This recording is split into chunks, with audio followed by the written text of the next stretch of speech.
اعوذ باللہ من الشیطان الرجیم بسم اللہ الرحمن الرحیم عن ابی ہریرہ رضی اللہ تعالی عنہ قال لما توفی رسول اللہ صلی اللہ علیہ وآلہ وسلم وکان ابو بکر رضی اللہ عنہ وکفر من کفر من العرب فقال عمر رضی اللہ عنہ کیف تقاتل الناس وقد قال رسول اللہ صلی اللہ علیہ وآلہ وسلم امرت ان اقاتل الناس حتى يقولوا لا اله الا الله فمن قالها فقد عصم مني ماله ونفسه الا بحقه وحسابه على الله فقال والله لو قاتلن من فرق بين الصلاة والزكاة فإن الزكاة حق المال والله لو منعوني عناقا كانوا يؤدونها إلى رسول الله صلى الله عليه وآله وسلم لقاتلتهم على منعها قال عمر رضي الله عنه فوالله ما هو إلا أن قد شرح الله صدر أبي بكر رضي الله عنه فعرفت أنه الحق۔ حضرت ابو ہریرہ رضی اللہ تعالیٰ عنہ روایت کرتے ہیں، بیٹھ جاؤ آرام سے، آپ روایت کرتے ہیں جب حضور صلی اللہ علیہ وآلہ وسلم کا وصال مبارک ہوا اور اس کے بعد حضرت ابو بکر صدیق رضی اللہ تعالیٰ عنہ خلیفۃ الرسول بنے، عرب کے اندر جس نے کفر کرنا تھا اس نے کفر کیا۔ حضرت عمر فاروق رضی اللہ تعالیٰ عنہ انہوں نے کہا کہ آپ لوگوں سے کس طرح قتال کریں گے، حالانکہ حضور صلی اللہ علیہ وآلہ وسلم نے فرمایا ہے کہ مجھے لوگوں سے قتال کرنے کا حکم دیا گیا ہے یہاں تک کہ لوگ لا الہ الا اللہ کہیں، بس جس نے لا الہ الا اللہ کہا اس نے اپنا مال اور اس نے اپنی جان مجھ سے محفوظ کر لی، سوائے اس کے کہ جو اس پہ اسلام کا حق ہے، وَحِسَابُهُ عَلَى اللَّهِ، اور اس کا حساب کرنا اللہ تعالیٰ کا حق ہے، یعنی اس کا حساب اللہ تعالیٰ کرے گا۔ تو حضرت ابو بکر صدیق رضی اللہ تعالیٰ عنہ آپ نے فرمایا کہ مجھے اللہ تعالیٰ کی قسم ہے میں ان لوگوں سے ضرور قتال کروں گا جو نماز اور زکوٰۃ کے اندر فرق کرتے ہیں۔ بے شک زکوٰۃ جو ہے یہ مال کا حق ہے، اور مجھے اللہ کی قسم ہے کہ جو بکری کا ایک بچہ بطور زکوٰۃ وہ حضور صلی اللہ علیہ وآلہ وسلم کو دیتے تھے، اگر وہ ایک بچہ دینے سے بھی انکار کریں گے تب بھی میں ان سے قتال کروں گا۔ تو حضرت عمر فاروق فرماتے ہیں کہ اللہ کی قسم ہے تب میں نے جان لیا کہ اللہ تعالیٰ یہ وہ چیز ہے، وہ حکم ہے کہ جس کے لیے اللہ تعالیٰ نے حضرت ابو بکر صدیق رضی اللہ تعالیٰ عنہ کا سینہ جو ہے وہ کھول دیا ہے، اور میں نے جان لیا کہ یہی حق ہے، یعنی جو حضرت ابو بکر صدیق کہہ رہے ہیں وہ حق ہے۔ مسئلہ یہاں پہ زکوٰۃ کا ہے کہ حضور صلی اللہ علیہ وآلہ وسلم کا جب وصال مبارک ہوا تو اس کے بعد ایک افراتفری کا ماحول تھا، ساری اسلامی حکومت جو ہے وہ ہل گئی تھی۔ تو اس کی وجہ یہ تھی کہ بہت ساری لوگ جو تھے وہ نئے مسلمان ہوئے تھے، اکثریت نئے مسلمانوں کی تھی۔ اس وقت 3 طبقات تھے۔ پہلا طبقہ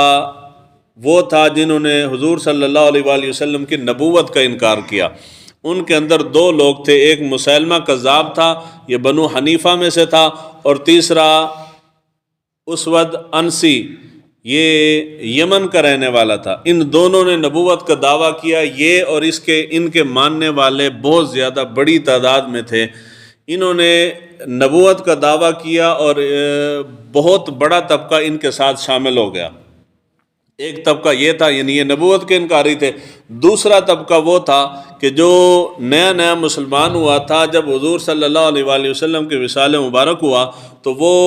اسلام کو چھوڑ کے دوبارہ جاہلیت کے طور اطوار انہوں نے اپنا لیے، بت پرستی شروع کر دی، یعنی کہ مرتد ہو گئے۔ تیسرا طبقہ وہ تھا جس کا ان احادیث مبارکہ میں ذکر ہے، وہ طبقہ وہ تھا کہ جو سورہ توبہ کی آیت نمبر 103 اس کے تحت انہوں نے یہ گمان کیا کہ زکوٰۃ جمع کرنا، زکوٰۃ اکٹھی کرنا یہ صرف اللہ کے نبی کا کام تھا۔ حضور صلی اللہ علیہ وآلہ وسلم وصال فرما گئے ہیں تو اب زکوٰۃ جمع کرنا حضرت ابو بکر صدیق کا یا کسی بھی حاکم کا کوئی کام نہیں، یعنی اب زکوٰۃ کا حکم ختم ہو گیا۔ اور نماز کا تو اقرار کرتے تھے، نماز پڑھتے تھے، باقی سارے اعمال وہ کرتے تھے، مگر زکوٰۃ کا انہوں نے انکار کر دیا۔ تو اس کے جواب میں حضرت ابو بکر صدیق رضی اللہ تعالیٰ عنہ نے ان کو کافر یا مرتد نہیں کہا، بلکہ آپ نے ان کو باغی کے طور پہ ٹریٹ کیا کہ وہ باغی ہیں۔ اس کی بنیادی وجہ یہ تھی کہ اس وقت نیا نیا اسلام آیا تھا، لوگ نئے نئے مسلمان ہو رہے تھے، احکام بدلتے رہتے تھے، ان کو معاملہ سمجھنے میں غلط فہمی ہوئی، اس لیے ان کو یعنی جس نے نماز کا اقرار کیا اور زکوٰۃ کا انکار کر دیا، حالانکہ بندہ کافر ہو جاتا ہے مگر ان کو کافر نہیں کہا گیا، اسی وجہ سے کہ اس وقت احکام تبدیل ہوتے تھے، لوگوں کو سمجھنے میں دشواری ہوئی، تو ان کو کافر نہیں کہا گیا بلکہ مرتد کے طور پہ ٹریٹ کیا، باغی کے طور پہ ٹریٹ کیا گیا۔ اس زمانے میں اگر کوئی بندہ نماز کا اقرار کرے اور زکوٰۃ کا انکار کر دے تو وہ بالاتفاق بندہ دائرہ اسلام سے خارج ہو جائے گا۔ صرف زکوٰۃ ہی نہیں، کسی بھی ارکان اسلام میں سے کسی بھی رکن کا، ضروریات دین میں سے کسی شے کا انکار کر دے تو بندہ دائرہ اسلام سے خارج ہو جاتا ہے، مگر ان کو کافر نہیں کہا گیا تھا۔ اس کی یہ وجہ تھی کہ وہ نئے نئے مسلمان تھے اور ان کو مسئلہ سمجھنے میں دشواری ہوئی۔ یہاں پہ جب انہوں نے زکوٰۃ دینے سے انکار کیا تو حضرت ابوبکر صدیق نے کہا، ان کے خلاف جہاد کا اعلان کیا، اور حضرت عمر فاروق آئے، آپ نے فرمایا کہ حضور نے فرمایا کہ مجھے حکم دیا گیا کہ جب تک لوگ کلمہ نہ پڑھ لیں میں ان کے ساتھ قتال کروں۔ اب وہ سارے کلمہ گو ہیں تو آپ ان کے خلاف تلوار کیوں نکال رہے ہیں، یعنی قتال کیوں کر رہے ہیں؟ تو اس پہ جو حضرت ابوبکر صدیق نے جواب دیا، اس پہ حضرت عمر فاروق رضی اللہ تعالیٰ عنہ فرماتے ہیں کہ جی میں نے جان لیا کہ حضرت ابوبکر صدیق حق پہ ہیں، اور اللہ تعالیٰ نے اس مسئلے میں حضرت ابوبکر صدیق کا سینہ جو ہے وہ کھول دیا ہے۔ مطلب یہ ہے کہ اگر کوئی بندہ کوئی مسئلہ بیان کرے اور دوسرا بندے کا موقف کوئی اور ہو، اور دلیل کی بنا پہ بندے کو احساس ہو جائے کہ یار میری غلطی ہے، تو بندے کو تسلیم کر لینا چاہیے کہ یار مجھ سے غلطی ہوئی ہے۔ اگر تسلیم نہیں کریں گے تو اسی سے خرابیاں آتی ہیں۔ اب یہ دونوں مقابلے کے تھے، حضرت عمر فاروق بھی اور حضرت ابوبکر صدیق بھی، مگر حضرت عمر فاروق نے اعتراض بھی کیا، مگر جب انہوں نے اس کا جواب دیا تو وہ جان گئے کہ مجھ سے غلطی ہوئی ہے۔ حضرت ابوبکر صدیق کا سینہ اللہ تعالیٰ نے کھول دیا ہے تو انہوں نے اپنی غلطی تسلیم کر لی۔